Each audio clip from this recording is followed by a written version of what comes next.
Good morning. এখন বাজে সকাল 6:30। তো আজকে সকাল 6:30 থেকে ডেইলি ব্লগটা শুরু করতেছি। তো বাবাই যেহেতু স্কুল বন্ধ দিয়ে দিছে, তো যা আজকে একটু বাপের বাড়ি যাবো। তো আমি সকালবেলা উঠা হাত মুখ ধুইয়া ঘরের বাসি কাজটা যেটি আসলো এটি করে লাইছি। তো এদিকে এখন আমি চেঞ্জ করে লাইছি। চেঞ্জ করে এখন তারারও ডাক দিয়ে দিছে। এখন যামু রান্না করে চাটা করবো। চাটা করেই ভাতটা বয়ে দেবো। পদি তারা এনে দুপুরবেলা আমরা নিমন্ত্রণ আছে, তো এনে খাই ওই আমরা বাইরে যাবো গা, যেহেতু হ্যাঁ অফিস যাবো, সকালবেলা রান্নাটা করতে লাগবো। তো এদিকে আমরা চা টিফিন খাওয়ার পরে আমি রান্নাটা বয়ে দিছিলাম। তো এইদিকে ডিম আলু ঝোল করছিলাম, আর ফ্রিজের মধ্যে অর্ধেকটা বাঁধাকপি আসলো, তো এইটা আমি ডাইল ভিজিয়ে ডাইল দিয়ে বড়া করে লাইছি। তো যদিও এই ব্লগটা আমার আরও অনেক দিন আগেরই করা, কিন্তু আমি এডিট করতে পারছি না। শরীর খারাপ আসলো, আমার শরীর ভালো আসলো না, হয়তো বয়সটা শুনে বুঝতেই পারতেছো। ফ্রিজের মধ্যে অর্ধেকটা বাঁধাকপি পরে আসলো, তো ভাবতেছি যে না একটু ডাইল ভিজাইয়া এটা বড়া করে আলাই। আর অর্ধেকটা 2-3 দিন আগে রান্না করছিলাম, তো অর্ধেকটা ফিরে আসলো, এটাই আজকে বড়া করতেছি। যেহেতু শুধু ডিম আলু সাজনা দিয়ে ঝোল করছি, আর একটা লগে বড়া রাখতেছি।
এখন বাজে আছে প্রায় 10টার মতো। তো আমি এদিকে একটু হালকা রান্না করে টান করে আইয়া করছি। বাবারও স্নান করাইছি, বাবার স্নান করে একটু খাওয়াই নিয়েছি।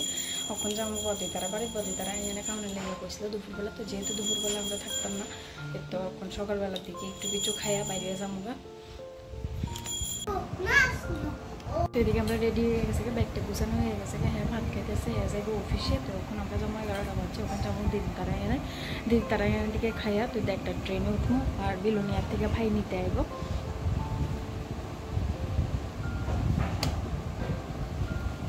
এদিকে দিদি তারা বাড়ির যাই হাত পা ধুইয়া, বাবাইও হাত পা ধুইয়া নিয়েছে। তো আমি বাপের আগে খাওয়ান দিয়ে দিয়েছি। বাবাই সকালবেলা বাড়ির মধ্যে ভাত খাইছে না। বাবাই যেদিন মামার বাড়ির যাইব নামটা শুনে ওই দিন থেকে বাবার খাওয়া দাওয়া সব কিছু বন্ধ হইয়া জায়গা। তো যাই হোক, এদিকে দিদি তারা রান্না করতেছে। তো বাবাই এদিকে ভাত খাওয়াই দিতেছি আমি। তো ট্রেনে আর যাইতে পারছি না, দিদি তারা না করতেছে যাওয়ানোর লেগা, হইতেছে একবারে বিকালবেলায় যাওয়ানোর লেগা, দৌড়াদৌড়ি না করে। তো হ্যাঁ অফিস থেকে আইব, খাওয়া দাওয়া আমরা অফিস টাইম পর্যন্ত দিয়ে আইব। তো এদিকে আমরা খাওয়া দাওয়া হয়ে গেছে, আর সারাক্ষণ ভিডিওটা কন্টিনিউ করছি না। তো হ্যাঁ এদিকে আমরা অটো স্ট্যান্ড পর্যন্ত লইয়া যাইতেছে। তো এদিকে অটোর মধ্যে উঠে গেছি, পরে হ্যাঁ যাইতে গেছিলো, এদিকে পাস হইতে আসলো না। তো যেহেতু হ্যাঁ অফিস দেরি হয়ে যেতেছে, তো এদিকে বাবাই দাঁড়াইয়া রয়েছে, এক নজরে চাইয়া রয়েছে, দেখা হ্যাঁ আবার দৌড়াইয়া আইছে। তো একজন আদর করতেছে। বাবার কিন্তু খুব কষ্ট হইতেছে, বাবার কষ্টটা দেখে আমার নিজের মন খারাপ হইয়া গেছে গা। যেহেতু আমরা সবসময় এক লগেই যাই, এক লগেই আই, বাবার ছাড়া কোনোদিনও গেছে না। তো এই লেগেও বাবার মনটা একটু বেশি খারাপ।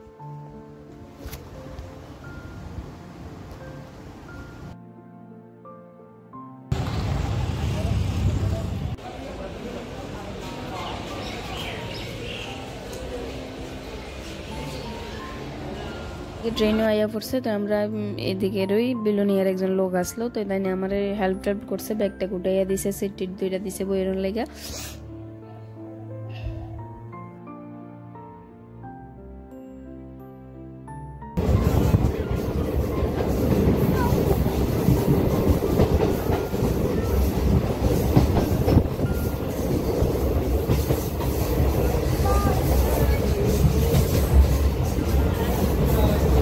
সেদিকে আমরা ট্রেন থেকে নামে উঠে গেছি অটো থেকে কলেজ স্কোয়ার পর্যন্ত যাই, এদিকে আবার অটো লইয়া লইছি, যেহেতু রাত্র হইয়া গেছে অন্য গাড়ি টাড়ি পাইতে আসলাম না, তো একবার অটো লইয়া লইছি। তো এদিকে পুরো অন্ধকার দেখতেছে, বাড়ি যাই এদিকে কারেন্ট নেই, মা এদিকে বইয়া দিছিল, থেকে কারেন্ট আসলো না, এদিকে আর ভিডিওটা কন্টিনিউ করছি না। এখন বাজতেছে রাত্র 10টা, তো 10টার সময় কারেন্ট আইছে।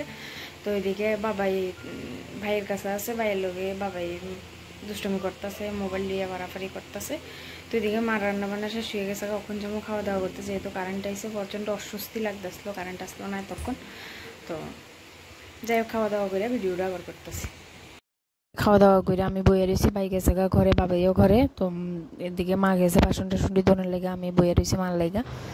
তো এদিকে রুমে আইয়া দেখি বাবাই দুষ্টমি করতেছে, এখনো ঘুমাইছে না। তো এখন বাজে গেছে প্রায় 12টার মতো।